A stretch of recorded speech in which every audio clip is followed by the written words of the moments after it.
Jessica Jones.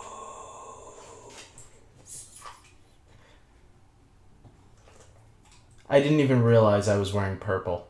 Hey everybody, this is David, and today I am going to be talking about the new Netflix series which just dropped this week, Jessica Jones.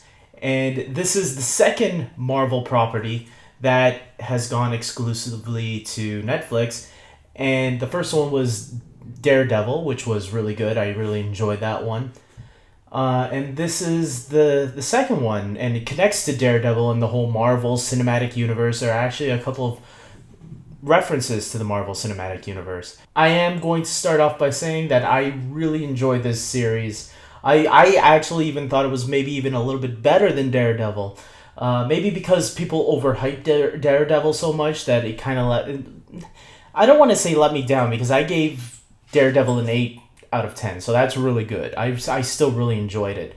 What I really liked about this one is it definitely felt different from, not too different, like there was a similar tone to it, but this one played more with the superhero aspect, or at least the superpowered aspect, which is what I really like. Like, these are real superpowers, not like, okay, Daredevil had real superpowers too, because he had super senses, right? But it never came across to me as actual superpowers. This one, Jessica Jones, she has super strength. She can jump really high, even though they didn't really showcase that one too much. But the super strength they really showed. And Luke Cage is also in this show. Luke Cage, we know he's going to be getting his own Netflix series.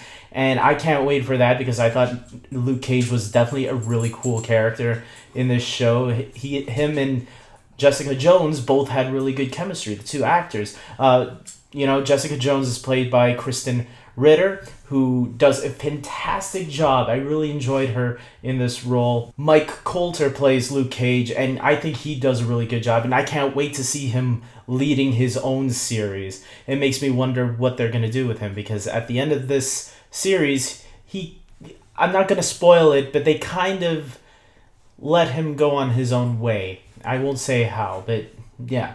David Tennant plays Kilgrave, the main villain of the series, the one who Jessica is going after, and he's like a creepy ex-boyfriend that's come back to haunt her and make her life miserable. And he has powers himself too. Whatever he tells people, people will unwillingly do whatever he wants. And that is one of the most dangerous powers you can have. So he can say, hey, kill yourself, and you will do it. You will have no choice. But Jessica somehow has the power to resist her. And that's what's really cool about this, seeing this relationship between these two ex-lovers who are now at each other's throats throughout this entire series. And a lot of people will say that the Netflix villains seem to be a lot more interesting than the Marvel Cinematic Universe villains. I kind of agree with that, except for the Loki. I think Loki is still one of the greatest Marvel villains of all time.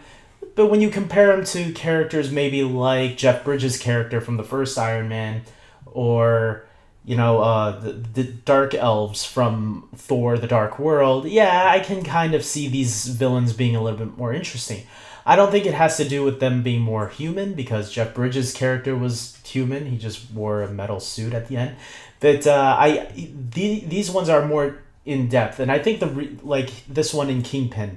And I think the reason for that is that this is a TV series, and they have more time to develop the villains. Well, on the movies, I think Marvel wants to give more time to the heroes, since they only have 2 hours to spare. And there's nothing wrong with that. I think that's fine.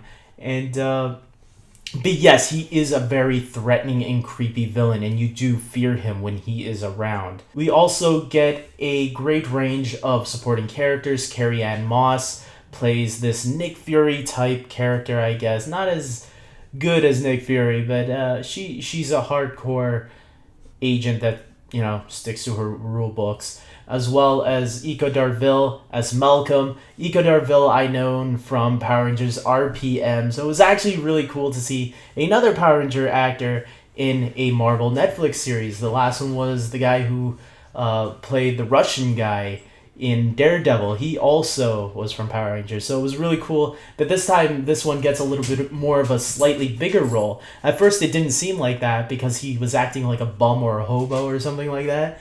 But then after he gets cleaned up by the third or fourth episode, he becomes a lot more closer to Jessica and tries to help her out more, which is what I really liked about that character. He kind of brought the more human element into the show, which is something that they point out towards the end, which is what I really liked. We even have Jessica's sister, or half-sister, I guess, because Jessica was adopted by this woman, and Trish. Trish's real mother adopted Jessica. So they have this very sisterly bond, and probably the person that Jessica cares about more. And I really like that relationship. I thought the two actresses also had great chemistry. They even had a police officer for a while through a couple of the episodes, and that kind of has a romantic interest with Trish, and I like that too.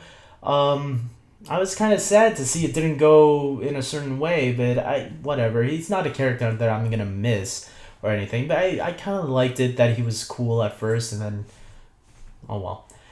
But overall, guys, I think this was a fantastic series for Netflix and for Marvel, and I really hope, just like Daredevil, it comes back for a season 2. Remember, this is all leading up to a series called The Defenders, where Daredevil, Jessica Jones, Luke Cage, and Iron Fist, the only one that hasn't been introduced yet was Iron Fist, all 4 of them will be uniting in a 13-episode mini-series called The Defenders, similar to the Avengers, except it's going to be these characters instead.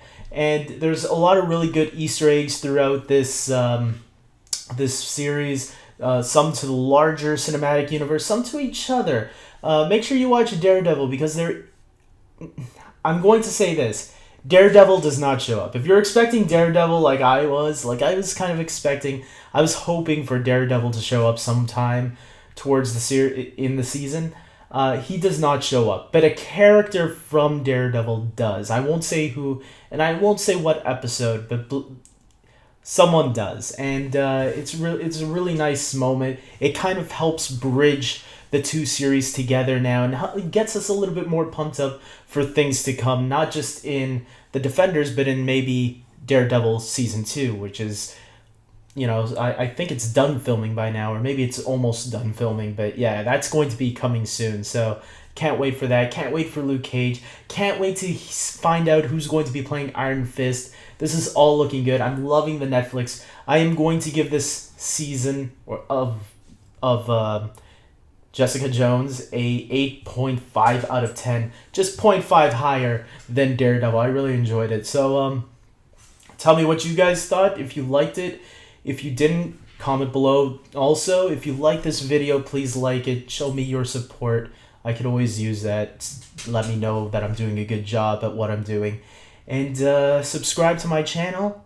And follow me on Twitter if you want, at iCrazyDavy.